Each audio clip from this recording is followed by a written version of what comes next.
UFOs, monsters, mysteries. You're listening to Talking Weird. And now, from a cabin deep in the Northwoods, your hosts, Dr. Dean Bertram and Jen Durrell.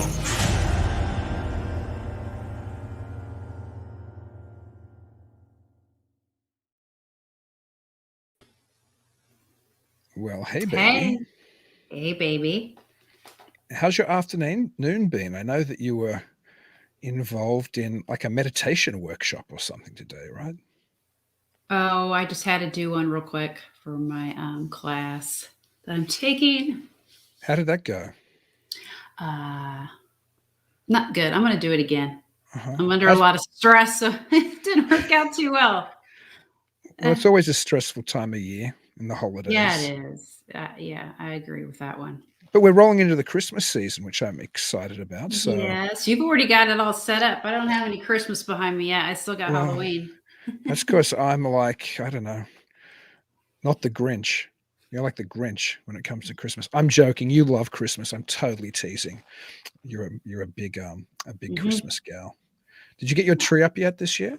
Oh, it's been up for like 2 weeks. Exactly. You beat me to the tree, see? So, yeah.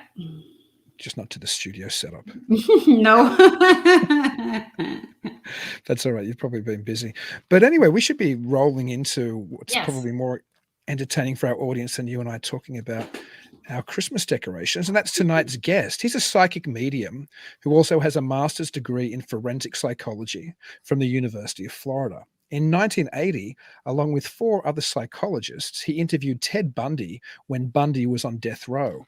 Having had his first paranormal experiences as a 4-year-old child, he has gone on to have been involved with multiple paranormal investigations, including exorcisms, sanctioned by the Catholic Archdiocese in Chicago, and he's worked as a past life regression therapist.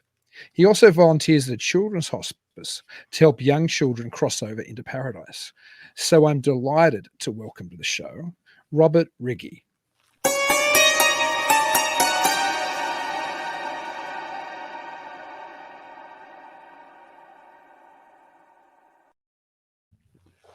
Good evening, everyone. Good evening. Greeting, Robert. Thank you for having me on this podcast. Looking forward to this so very much. So am I. There's just your bio. There's so much ground to cover just in that. And I'm normally Jen likes to start off by asking a little bit about you, but I have to jump just quickly straight into Bundy. Tell me a little bit about your experiences with Ted Bundy. Good grief, how could I leave that on the table?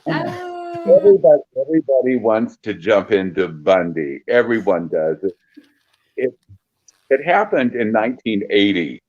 I attended the University of Florida, where I received a master's degree in forensic psychology and clinical social work. The criminal mind has always been fascinating to me. Prior to that, I did many internships at different state hospitals around. And being in those state hospitals, I saw how our brothers and sisters were treated and such like that. I saw horrifying things within those state hospitals. I also did an internship at the only leprosy colony here in the United States, and it was in Louisiana. So we can go into that later. But the forensic part of psychology has always interested me. I knew that in time, my angels told me, in time, that forensics would be the thing to get into. And so I did. The clinical social work part of me, I have always been interested in helping our brothers and sisters in need. Always have been and always will, because God calls me home. And this time when I die this time, that's it. I'm not coming back. I have always lived my lives. I have learned the lesson of life. And thank God I won't have to come back again. So that's another story in itself. Right before I graduated, and I took 2 extra years at the University of Florida because I wanted to know more about anatomy and physiology, right? And so I took 2 more years of study and such. And so I had written to I had talked to my director of psychology and said, I would like to interview Ted Bundy, who was only 50 miles north of Gainesville, where he was on death row. And he said, that's never happened before, but if you want to, go for it. And so I wrote to Ted, and I wrote to his lawyer and to the warden there. And 2 weeks later, to my surprise, I received a letter from Ted, a handwritten letter that I have to this day, several letters from him, and agreeing for me to come in to where he was at, and for a 90-minute interview. And I have other psychologists with me because there's a reason why, and I can go into that later. But anyhow, I was really shocked. I was surprised, but my angels always said, always rely on them, and I did. And but anyhow, and so 2 weeks later, we went to his prison. We got there, and we were waiting in a room, and about 30 minutes later, the door opened. Here walks in Bundy with 3 security guards. He was shackled, and he came in and he sat down on a chair. We were only 5 feet apart from each other. To be in that same room, I felt, being a psychic medium, I felt the heaviness as he was walking closer and closer to the room. I am Italian and Spanish, so I use my hands, you know what I mean? Because I couldn't talk if I didn't, you know? So I used my hands a lot. And so anyhow, so Ted came into the room, and there was a heaviness that came into the room. The other psychologists never felt it, but I felt it. Bundy sat down in the chair. He said hello to us. He was very engaging. But again, you must realize that he was very manipulative, very charismatic. He's not stupid. By no means is he stupid. Okay? So when he sat down, we introduced ourselves. He kind of ignored me in the very beginning, because when he looked at me, his eyes were completely darkened. Looked like it was looking into the eyes of death. There was nothing behind his eyes at all. Now, the other psychologists never saw that. What experienced that? So Ted sits down, and we introduce ourselves. We're talking with each other. There were 3 female psychologists. One wore a very tight sweater. She was very busty, as they say, okay? And there was a reason why these women wore the clothing that they did. It was to entice Bundy. And again, he understood that when he saw what these women were wearing. The other psychologist was wearing a work suit, very professional looking and such like that. And the other psychologist was wearing gym clothes, gym sweatshirt, you know what I mean, and that type of thing. And the other psychologist was a male who was sitting next to me. We were dressed up. You have to realize this was in the 80s, okay? Living in South Florida, everything was pastel colors, just like in Miami Vice. Enough to remember Miami Vice in the 80s with Don Johnson, and they were wearing all this clothing and stuff, right? Anyhow, so that's what I was dressed in. And so the interview began, and he wanted to know our names, and then, you know, he already knew who I was by the letters and such. And so the ladies introduced themselves, and then the gentlemen did, and then I began to ask them questions. Now, what I wanted to know was the dark side of Ted. Only one documentary, my brothers and sisters who are listening to this and watching this, there was only one time when he mentioned about the dark side, about the evil one, and that's it. I wanted to know more about that. I wanted to know who his mentor was. I wanted to know how he got into the dark side of things and such like that, okay? The other psychologist asked about his education, asked about different things. But me specifically, it was the side of the paranormal, let's say, okay? And so I began asking him questions. The other psychologists were kind of nervous And so we talked before that. I said, don't be nervous at all, because Bundy is so primal. He will pick up on that nervousness. He will pick up on your energy also.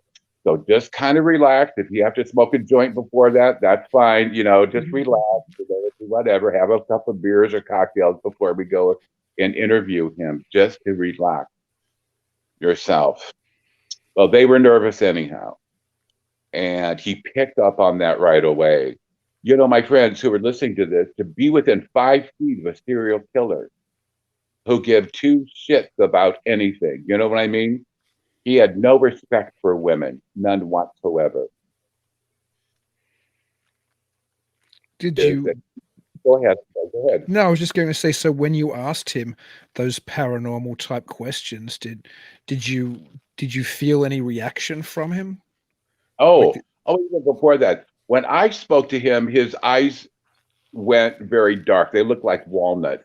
When he talked to the other psychologists, they did not notice his eyes, but his eyes changed for them completely. He was very engaging. He was a very handsome man, very, very handsome, very narcissistic also, okay? I felt and saw things that the other psychologists never did. Never. One thing about this interview is that we were not allowed to bring any writing material, and we could not videotape it or record it. Nothing like that whatsoever. And so my experience with Bundy was totally different than the other psychologists. Totally different. But Ted was born in 1946 in a shelter for women, for unwed women who were pregnant. Now, this is 1946. So when he was born, his mother's name is Eleanor Louise Caldwell, and she went by the name of Louise, okay? She decided to keep her son, Ted. She decided to keep him. But on the birth certificate, it was stamped bastard, because that's what they did. That's what they did. Oh, I'm sorry. That's what they did during that time. If you were unwed, your birth certificate, if the father wasn't there, was never mentioned, such like that, it was just stamped bastard. Okay? And that's a hell of a thing to see as a child, if you were shown your birth certificate and such. Louise. So Louise decided to keep her child. They moved to Philadelphia. Philadelphia is where Louise was from. And so they stayed with her parents, Ted's grandparents. Well, Ted's grandparents adopt him. And that's strange in itself, too. And things just started to go into the abyss early in his life.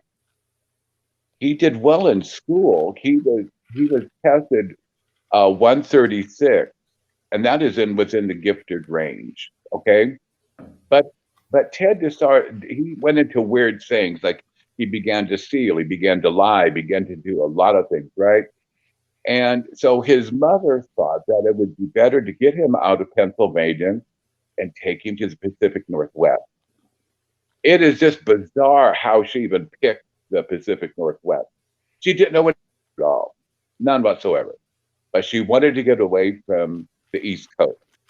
So her little Teddy, as she called him, he hated that name. In fact, I called him Teddy, and he said, "You called me Mr. Bundy." Mm. He was saying that to me, to call him Mr. Bundy. The ladies could call him Ted, but the other gentleman and myself had to call him Mr. Bundy. Mm.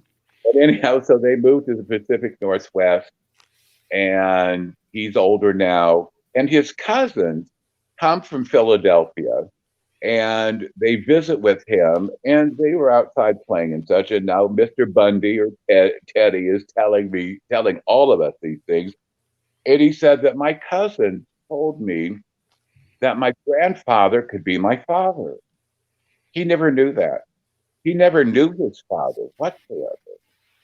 And he said, and then he goes, "My grandfather's really my father?" And that didn't make any sense to him whatsoever. Also, his cousin told him do you know who your sister is? And he said, no.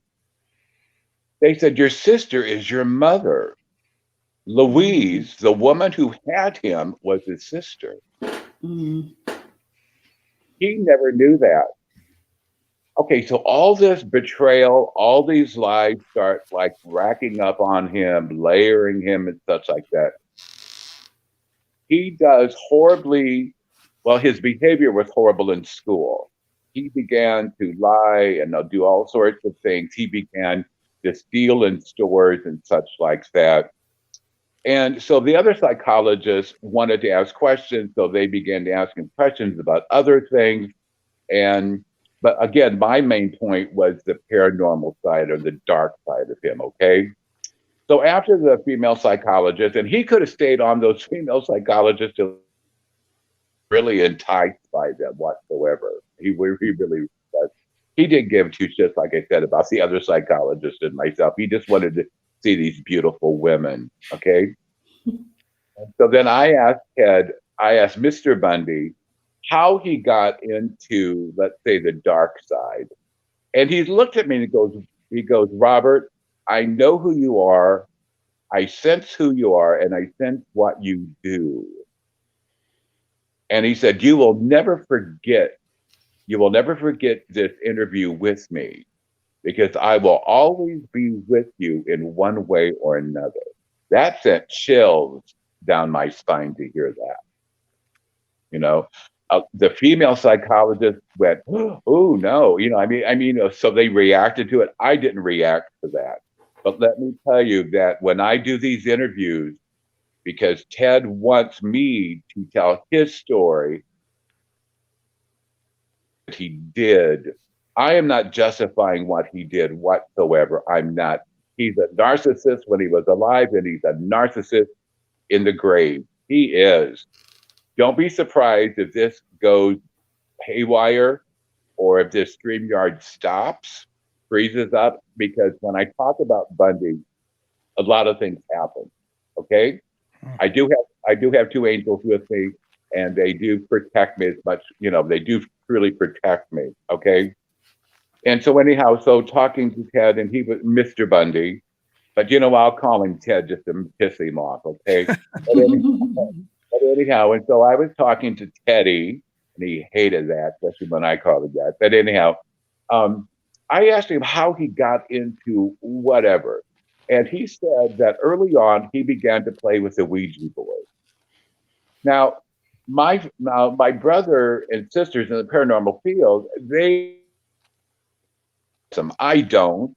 I think life is a portal as it is, correct? I stay away from that. So I stay away from that completely. But he said he wanted to see if he could conjure demons.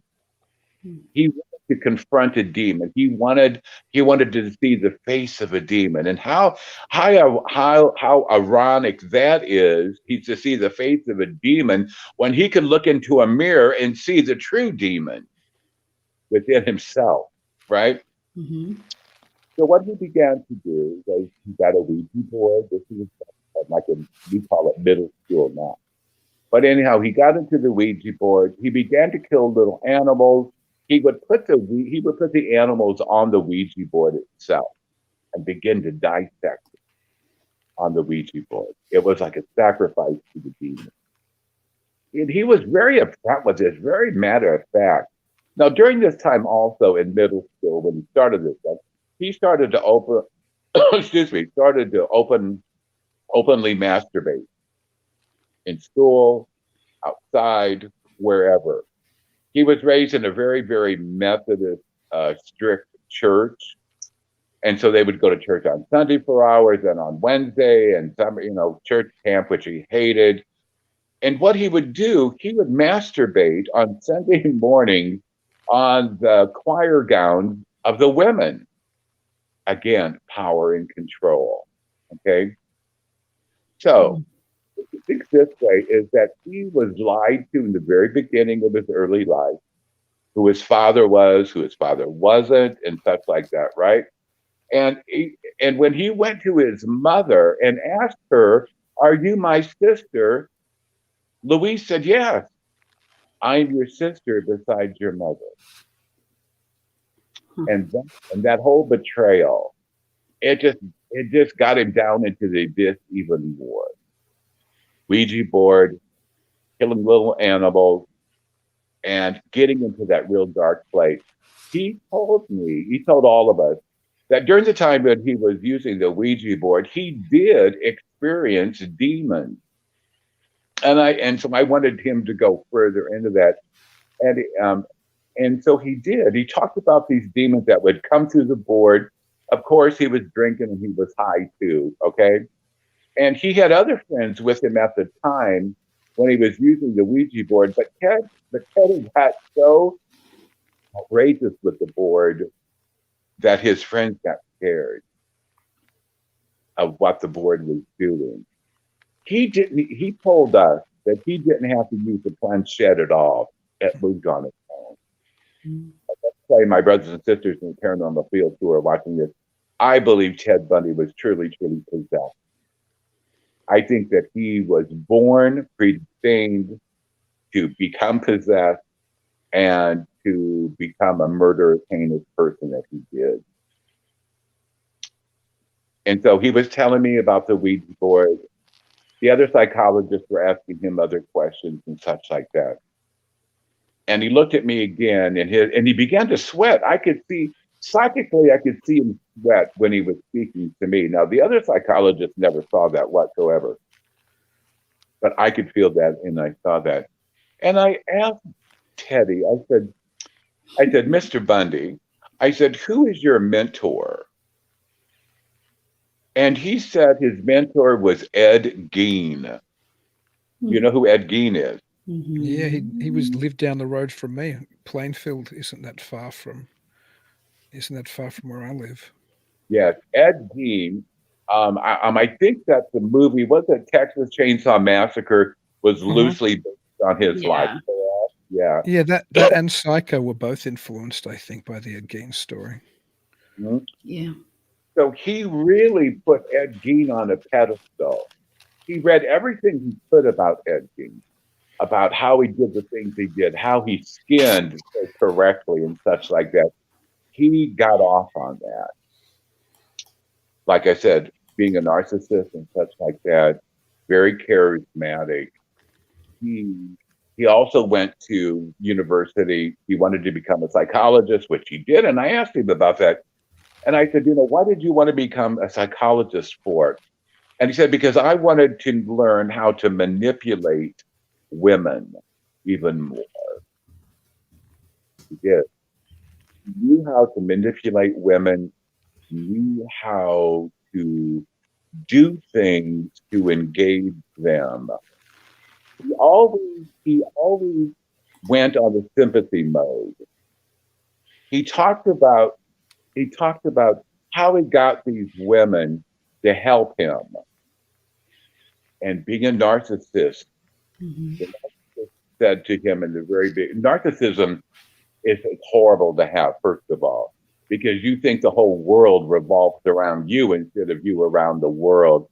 And also he felt that he was very entitled because of how he was betrayed by his mother, okay? All the women that he killed except for one. Well, there were two women. One woman that he tried to kill, two women, and one of them survived, and she's still alive today. The other young girl was only 12 years old when he murdered her. But all the women that he murdered looked like his mother. What's so ironic about Bundy is that I asked him about the Green River murderer, serial killer that you've heard of, I'm sure, from the Pacific Northwest also. During that time, the Green River murderer was in the Pacific Northwest, yes. Well, Ted was jealous. And so Ted wrote to the police and he gave them information about how to arrest him, what he was going to do next. And so it was Ted Bundy's tip that helped the authorities in the Pacific Northwest to arrest him. Gosh. And I asked him about that. why did you do that? And he said, because that bastard was getting all the good stuff. That's what he thought of women, stock. That's why he turned in the Green River murderer. That's why he helped the police. Do you think if Ted Bundy had been exorcised earlier in his life, or when whatever entered him, you suggested he was possessed, entered him before he started killing, do you think it could have been averted, the murders? No. In the first place, Ted would never want that. Never. He never used the word possessed. Never. But the demons that he called in, and I asked him about that also, about the different demons and such, and he named them. I'm not going to name them because it is like a calling card. You know what I mean? So I just leave them. Like I said, and like you said, the Dean, and earlier in my bio that you were reading, that I have been involved in 2 exorcisms that were sanctioned by the Catholic Archdiocese of Chicago. Yes. I did not do the exorcists themselves. Father Michael did. We can go into that another story. I was just there to help with prayers and stuff like that, and be with the 2 individuals at 2 different times, because they knew me. Okay, and so that's for another story. And no.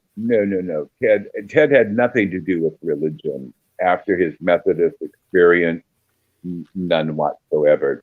And I have to tell my brothers and sisters who are listening to this, that there is a victim of Teddy that lived on my road here in Peoria, Illinois. And I knew her briefly because I was still in grade school. She was in high school. And back in that time, kids just hitchhiked. Women hitchhiked, girls did. Boy, you know what I mean? People hitchhiked. And nobody thought about it. Nobody thought about, being murdered and stuff like that. A lot of kids were going to California because of the Monterey Pop Festival and those types of things in the 60s with the free love and the hippies and all that, right? And the Northwest was the place to go to. And so this young girl moved down the road from me, graduated from high school, and then she decided to hit the road. And so she hitchhiked from Peoria, Illinois, all the way to the Pacific Northwest, and that's where she met up with Bundy. And how I knew that was later on in life, that I went home for a bit while going to school, and her mom and dad still lived there, and the oldest son came to visit, and he knew that I was in the forensics part at school and such, and so so he came down the road to visit me and such, and he is the one who told me about that his daughter, that his sister was murdered by such. And and to know someone that close, to be murdered that way, and how, like I said, that Ted was such a manipulator that he would be driving in the Pacific Northwest, and one time he wore a cast on his arm, and that's where he had a knife, and the cast was fake. And the first time that he did it, because his narcissism told him, yes, you can do it, and if you do it once, you can do it many, many times. But eventually, in the end, the narcissism will put you in the house, and it will get you caught. And it did with Ted. It truly did, because what happens is you become so sassy, you know what I mean, and so too overconfident and stuff like that you begin making mistakes. Okay, so Bundy is wearing a cast. He pulls over his car, gets out of the car. Now he's telling all of us this, right? And so he's telling all of us this, and so he gets out of the car. He puts up the hood. Just people drive by, and this young woman stops. She had all the good intentions to help him. And again, I'm not justifying what this bastard did, because these women's stories need to be told, and that's what he hates the most. When I do these podcasts, he loves for me to talk about the ways that I do, but he doesn't want these women to really be talked about. And sometimes, Like I've only did like 4 of the podcasts talking about Ted Bundy. And a lot of times people will hear the women scream. Now, I've never heard that, but a lot of people have heard the women screams and stuff like that. Gosh. And so then anyhow, the woman helps him. The car can't be fixed. Okay.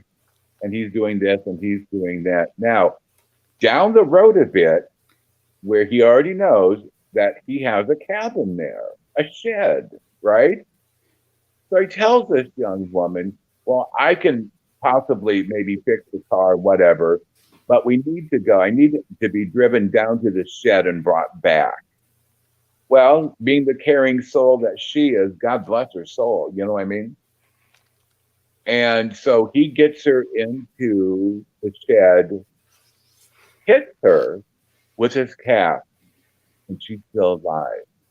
He begins to peel his cast off of his arm, and there's a knife. She struggled. She screamed. And what he sexually gets off on is to see the women's faces in terror. It's a control thing with him. Okay? He begins to tear off her clothes.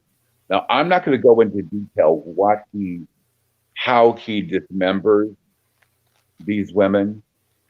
I'm not going to go into detail because people love gore, but again, that's really glorifying what he did. Okay, and again, these women were innocent victims, innocent, and so I won't be real graphic. But what he did to this woman, he rips off her clothes. He screams. She's asking for help. He's crying, and that's what he loves. That's what he gets off on.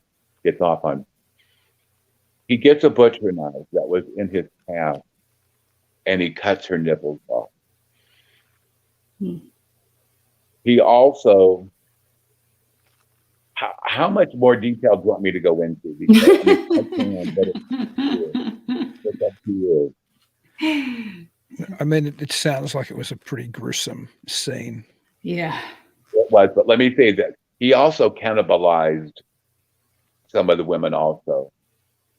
And we learned when there's a lot of boys, young men who kill their mothers, who will cannibalize them because their mothers have always been distant to them. So they want to be closer to their mother. So they will cannibalize their mother. And so Ted Bundy cannibalized a lot of these women. Okay. He cut off her nipples. He did eat both of her nipples, and he told us that. And when he's talking, it's just matter of fact. You know what I mean? It's like, it's just like I'm talking, or Dean, like you talking to Jen. You know what I mean? Just like that. So then he takes off her. He strips her down. She's still alive. She's still alive through this, but she's near death. And that's what he gets off on. Okay. He does have sex with the women, but just right before they die, because he wants them to feel every pain and what he does and how he does it. He gets off on their facial expression. He gets off on their energy of screaming and begging for help. Because inside Ted, all these years, he too was begging for help. And again, I'm not justifying what he did at all. No, whatsoever. But to try to understand why he did the things that he did. Okay. And narcissism will say, okay, you did it one time, Ted, you can do it again and again, and again. He did.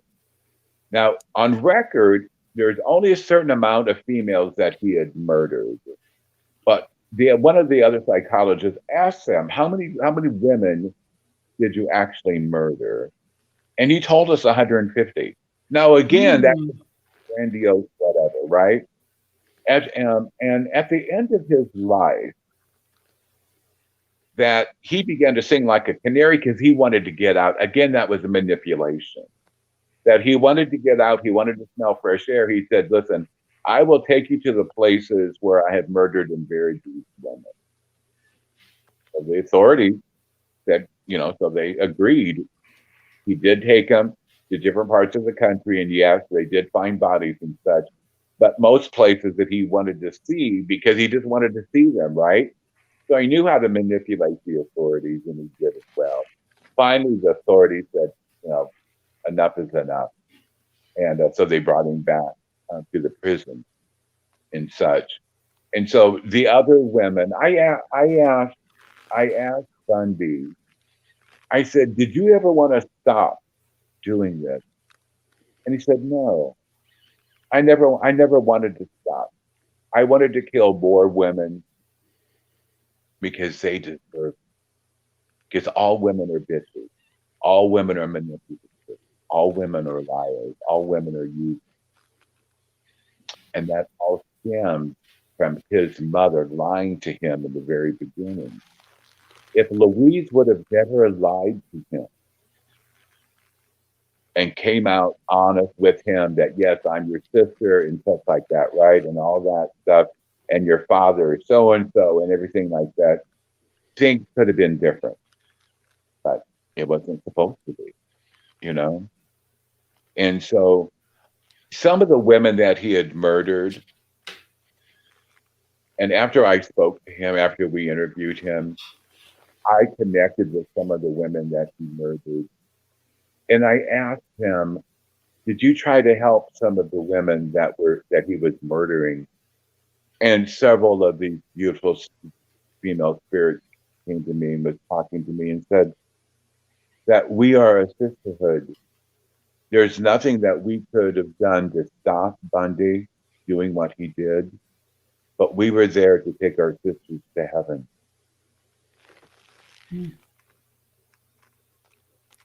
So I can go into more detail about Bundy, but again, I don't want to justify what he did.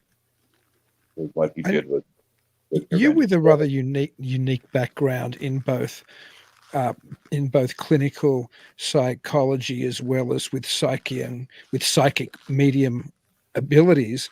Is that anything have you ever used those things post Bundy to try to solve cold cases or to do any type of psychic profiling of other killers that might be out there?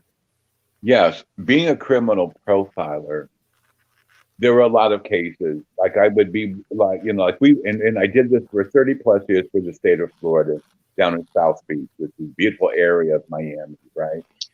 And we would be on call. We would be on call once a month. And then I'm going to say that when I got the job with the state director called me in and interviewed me. And he said, Robert, he said, I only have a bachelor's degree in criminology. You have the master's degree in all this internships and such. And you interviewed Ted Bundy. And he said, and he would be a yellow pad. And he said, Robert, I want you to write the protocol and what we need to do within criminal profiling. And, and I'm not better or greater than anyone else, right? Or less than anyone else, right? And so I wrote pages and pages and pages and what we need to do and stuff like that. And even to this day, many, many, many years later, because I'm retired a long time ago. And even today, there are 2 chapters within a book. It's like the 101 when it comes to criminal profiling, that what I have written is still in those books. And so that's one of the accomplishments that I did in my lifetime. Oh, and bless you, Dean. Bless you. Thank you. I muted my microphone so the audience wouldn't have to hear it. Okay. And so my director knew what I did. He wanted to see firsthand on how I do the things that I do. He was fascinated with that. And the director was Cuban and I'm Spanish, and so we had that connect. And so we would go to different places, and so he would say what's going on and whatever. And so And I also did many readings with him and his family, and I didn't know them from Adam or Eve, right? I didn't know their personal life, right? But me doing these readings, and a lot of them were on target. Okay, not all psychic mediums, and myself included, we're not 100% right all the time. We're not, and that drives me nuts when I hear these people say, "Well, they're an expert." Please, make me gag. There is no expert within the paranormal field, because the paranormal field is not an absolute science. It's not. You can have 100 mediums or psychics in a room. We will experience 100 different things. Okay. But anyhow, and so he knew what I did. And yes, and I did use my psychic and my mediumship to find different perpetrators and such.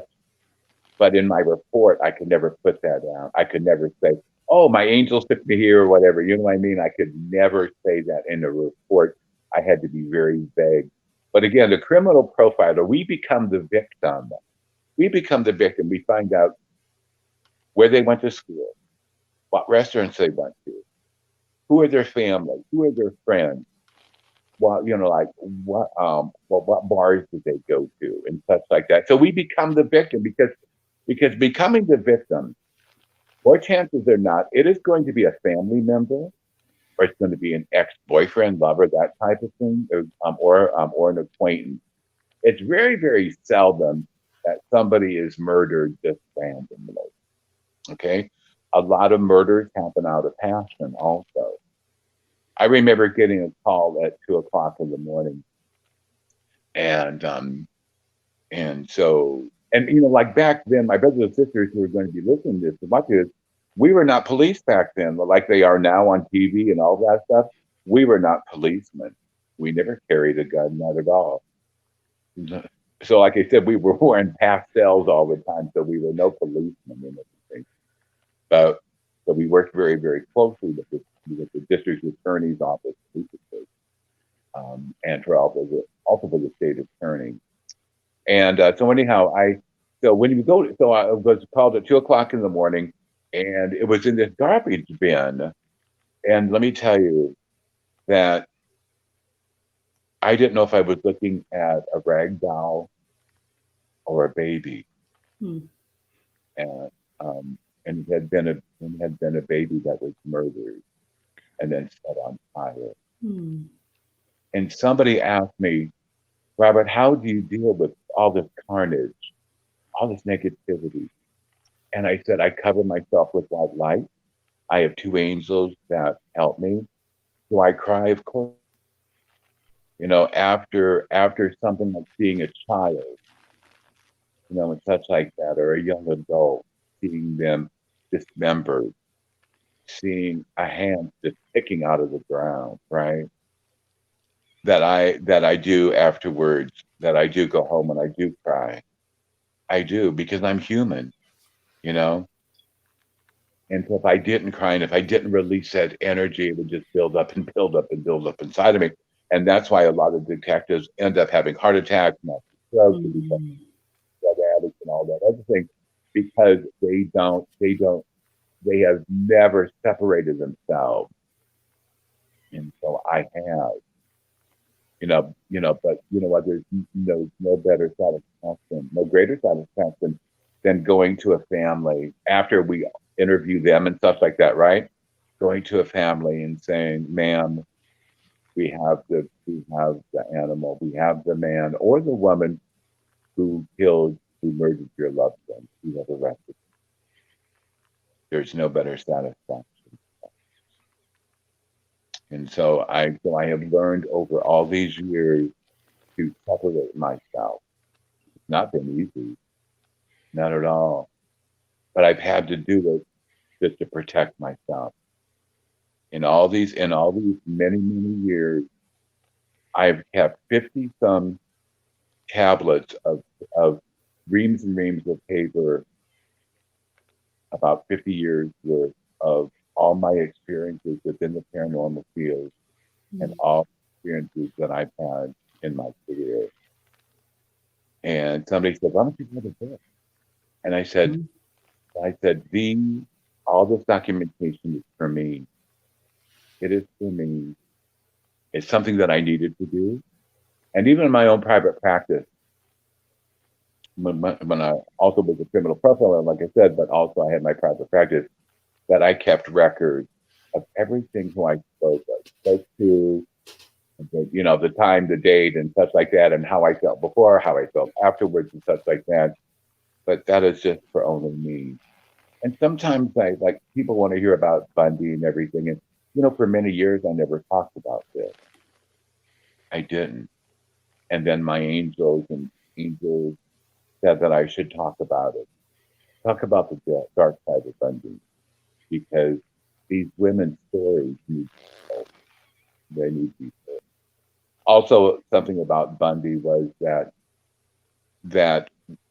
90 minutes were up, right? But during that time, like I said, everything, the energy was changing in the room and things like that, and so 90 minutes went very, very fast. And he stood up, and so we thanked him for his time. And he looked at us and said, "That's all I have is time. That's all I have." And then he tried to blow a kiss to the women, and he would wag his tongue out at them and stuff like that. Oh, God. Kind of nasty with the women, with the female psychologists. Maybe that's for a different place too. But it's just the fact that when he looked at me, he said, "Robert, you will never forget me. I will always be with you." And let me tell you, for many, many years after this interview, I never talked about it. And in the first podcast that I've ever done, I never talked about Ted Bundy. Never did. And then my angel said, "You need to start talking." And and for me personally, I think it's very cathartic for me to do so. I think it's very healing. And so I have been. But I remember when he left the room, he turned around again and said, "Robert, you will never forget who I am." He said, "I will always be with you." So I just played it off and stuff like that, right? But on the way home, so he left, and so on the way home, we all drove together. We sat in silence, and so I asked everyone to write down how they felt during the experience with Bundy and stuff like that. And so a week later, we got together. We went to a bar, had a couple of cocktails and such, and we spoke about it then. Okay. Now, during that time, later on, I did write to him again. So I have several letters from him, and also from Jeffrey Dahmer, from the son of Sam, from the Beach person in Wichita, Kansas. So I have all these letters from these shows, Scott Peterson in California. And so I asked Bundy if I could be at his execution, and he agreed. And so I was one of the 42 that were there. Gosh. To see him execute. And at the very end of his, when they were about ready to turn on old Sparky, as they called this old electric chair, he looked at us and said, "I want my family to know that I love them. I love all those my family." And that was it. Not once did that SOB ever apologize. He never apologized for anything. Nothing at all. So I'll never forget, on the day of his execution, it was in 1989. Okay, and so I interviewed him in 1980. So 9 years later, he was at 7 a.m. in the morning. And I remember arriving there, and it was just like, oh my, thousands of people there. Thousands of people were talking, and we're had signs about Bundy, kill the SOB and everything. And then across the street, there were people who were against capital punishment and gun testing. Yeah. That there were both sides there, but to be in a room just feet away from his execution, I remember that the minister came in, a Methodist minister of all things, and he hated the Methodist religion with a passion. And so the preacher started to say a prayer, and he told the guy to get the F out. that he did not need prayer whatsoever. So the minister left. And he came in with a shaved head. You know, they had to shave his hair off completely. So here they put, you know, and I don't know if you've ever seen an execution like this, or any execution, but they have your head bald, shaved and such, and then they wet down your head, and they put a sponge there, then you put the electrodes and all this stuff on your head, and then they put a hood. They put a hood over your head, and then they turn down the electricity. The smoke rise from his head, and you saw him shake. And 30 seconds, a minute later, he was gone. But let me tell you, he still walks the earth. He still walks the earth. He's still with us. You know, and very, very soon I will stop talking about him, because the more that I talk about him, the more that gives him power. Yeah. You know, but these women's stories need to be told, because these are women. They're somebody's daughters, somebody's granddaughters, okay, somebody's cousin, somebody's sisters, okay? And these women's stories need to be told, because they are the truly innocent victims of all of them. Okay? Ted Bundy did have a daughter named Rose Bundy. She's married now, a very successful life. She has never spoken about her father whatsoever. None whatsoever. She can make millions, you know, just writing a book, being the daughter of Bundy. But she has refused to do that. She's never been on any talk shows, as far as I know. She lives a very, very quiet life. And so that is just some of my time with Ted Bundy. Gosh, it's quite the contrast from your time interviewing and speaking with Bundy, and then doing other profile criminal work, to what you do now, which is help children, right? Can you hear him, Jen? Yeah. Okay. Because Dean's asking me a question. Can you hear me now, Robert? Yeah, now I can, but I did not hear the question. A lot of times that happens. A lot of times that happens when we're talking about Bundy, because he never wants any questions asked. But go ahead, Dean, ask me. He might be mad because I was changing the topic to end on a cheerier, well, not a cheerier note, but a lighter note, because it's still very tragic. But I was just saying it must be quite the contrast from communicating with Bundy and following him all the way through his execution, and then still forward, as you say, you still communicate with him, along with the other type of profiling work you've done, to now working with children in a hospital, or in a hospice rather, while equally and in some ways even more tragic. There's certainly a light side to that story when you're helping them spiritually. So could you tell us a little bit about that before we finish this fascinating interview? Yes. There was a hospice here in Peoria, Illinois, and this hospice for many years only ministered to adults. And then they were here with me, with my father, just a week before my father passed, and I was with him, and he passed also. And that was an experience, because one night I saw a mist, his spirit leave his body. Mm-hmm. That was fascinating to me. After my father passed, and then I became a Benedictine monk. For 5 years, I was a Benedictine monk. Gosh. And that is another story in itself also. But anyhow, so this hospice reached out to me and asked me if I would volunteer with these children. And I sent you some pictures, I think, of these children and such. Mm-hmm. And so I do. And so I did. And these children, and their parents know who I am. They know that I'm a psychic medium. They know that I'm gay. They know that my Catholicism is very important to me spiritually, right? And so I would be with these children in the very last moments of their lives. I see angels, and angels would come into the rooms, and these children would see angels. I would bring stuffed bears to them. I would play my guitar. I would sing with these children.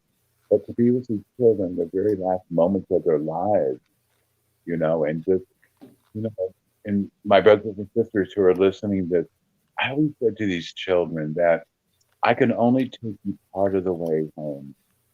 you're going to go to this wonderful, beautiful park where there's no pain, where you can run around and play soccer and football and go swimming and jump around and have fun,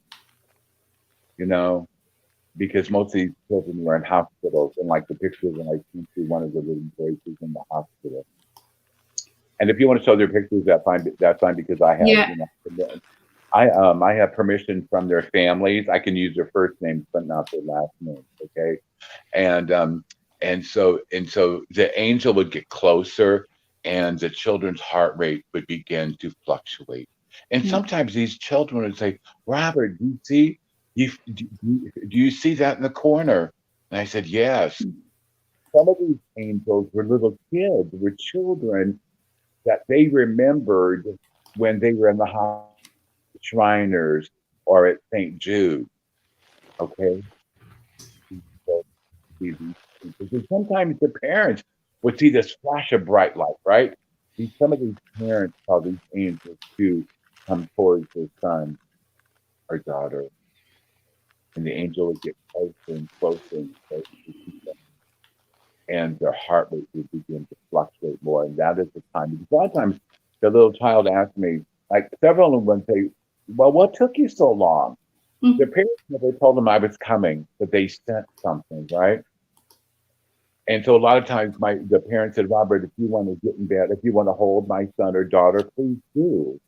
And so I did. And these parents, let me tell you, seeing a child decline in front of your eyes for years before it happens, before they're called home, it has already taken its toll on the mom and dad. Okay, so I'm also there to help them and to assist them.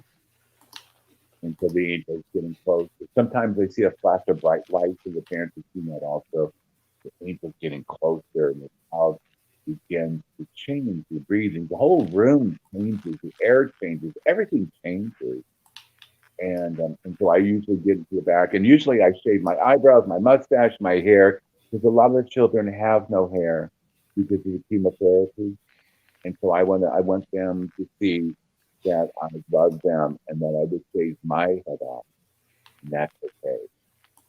So these children will pat me, on the head, and they, and so they will kiss me, and so I tell the parents to get into bed with their child and to kiss on them and to love them and tell them this is the last moment that we're able to do this physically.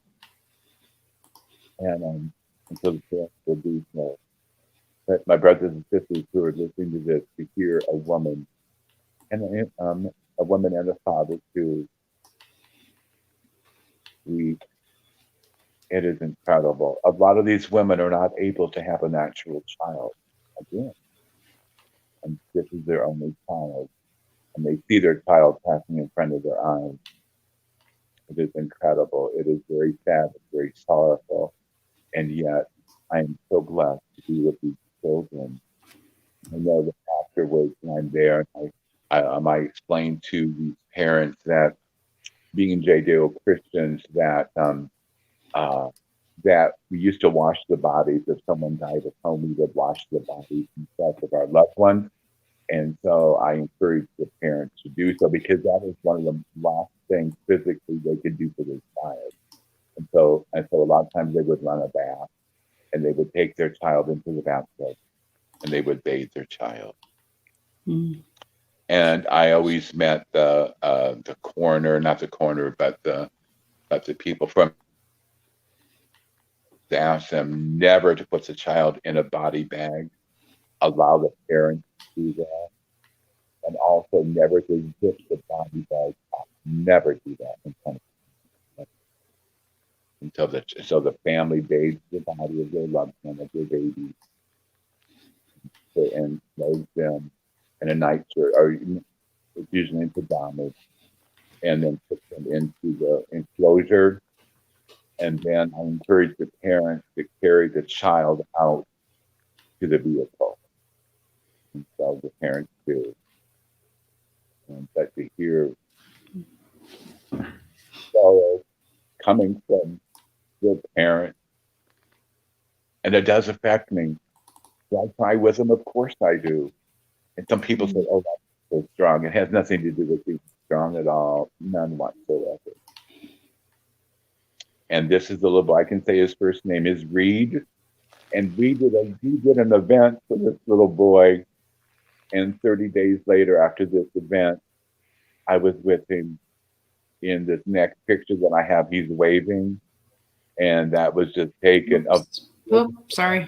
This is another little boy. And he was in the hospital at that time. And 2 days later, they took him home. And I was with him. And I talked to him. And such a blessing. Oh my gosh. You know, this little girl, this was just recent. Angel. She's only 5 years old. And see her head was shaved. Or not shaved, but her hair had fallen out because of chemo. And bless her soul, to be with this little angel when God called her home and be with her parents. And look how pleased. Look at that. Oh, God. But I wanted to show our brothers and sisters these pictures of these beautiful children that I have been with. And all these children are, oh my God, they're having fun. They're playing. They're having so much fun, and they're playing, and they're doing all sorts of things that they were not able to do here on this earth. So these pictures that I have will never leave my mind. Never. It must be incredibly devastating, as wonderful that it is that you help. I can only imagine that. That it must just, for the parents and for you, be. It's unimaginable to me, actually, how, I mean, I've lost loved ones, but I've never lost a child loved one. That would be, I can't think of anything more devastating, to be honest. So it is difficult for the parents. And like I said, I'm there for the parents also. But to have a lot of these parents will see the angel come themselves, right? They will experience that. And it's so neat in the psychic part of me will see the angel pick up the child and arise with them. And it's just incredible. Like I said, a lot of the parents ask me to stay afterwards. And so I go to the parents. And I just don't, and so I'm just not there that one day. I do some follow-up with them and such. A lot of the parents have asked me to come to the funeral. And so I'm like sitting in the front pew with them, which I'm not a family member, but they consider me family. And again, it's not all about me. It's not. I believe that God puts us where we need to be at any given time. And I truly believe that. And so I talk to their eulogy, I do a eulogy on these children at times. And it's very soothing to their parents and very helpful. And now some of the things that I do. There are many, many more. Well, thank you for being with us tonight, Robert. We'll have to have you back on the show, because there was a lot that we didn't cover. Yeah, absolutely. And I'm sure Jen had dozens of questions for you as well. Is there somewhere in the meantime that our audience, if they want to follow you or see what you do, or yeah, please. And I give my number out. The whole world calls me all the time, so I'm available. My telephone number is 309-213-0325, 309-213-0325. And my Facebook page is just Robert Righi, and you will see my profile is this beautiful waterfall that I saw when I was in Taos, New Mexico. And that's another story too about being with our native brothers and sisters on the Navajo and Hopi Indian reservation and my experience there. In fact, I just came back from the Southwest just a month ago to be home with my family here, to be as my sisters and to be as my nieces and nephews and stuff. But I will be leaving here very, very soon. Going to go back to Nebraska, being volunteering there, and then I'm going back to the Southwest, going back to New Mexico, and I'll be volunteering on another Native American area. Oh. Homeless shelter in Texas. So that's a whole nother story. So thank you so very much for allowing me to be on. And anytime you want me back on, please, I'm available to you. Okay. Oh, thank you, Robert. Thank you. All the very best for the holidays and Merry Christmas. And until we talk again, keep it weird. Thank you. Bye. God bless you.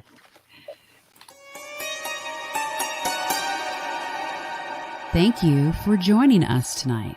If you're interested in checking out more episodes, you can find us at talkingweird.com. If you haven't already, please like the show on Facebook, Twitter, and Instagram at Talking Weird Podcast. Make sure you never miss an episode by subscribing to Talking Weird. We're available on most podcast platforms and YouTube. And if you do enjoy the show, please leave us a review. Dean and I would really appreciate it. Until then, stay safe.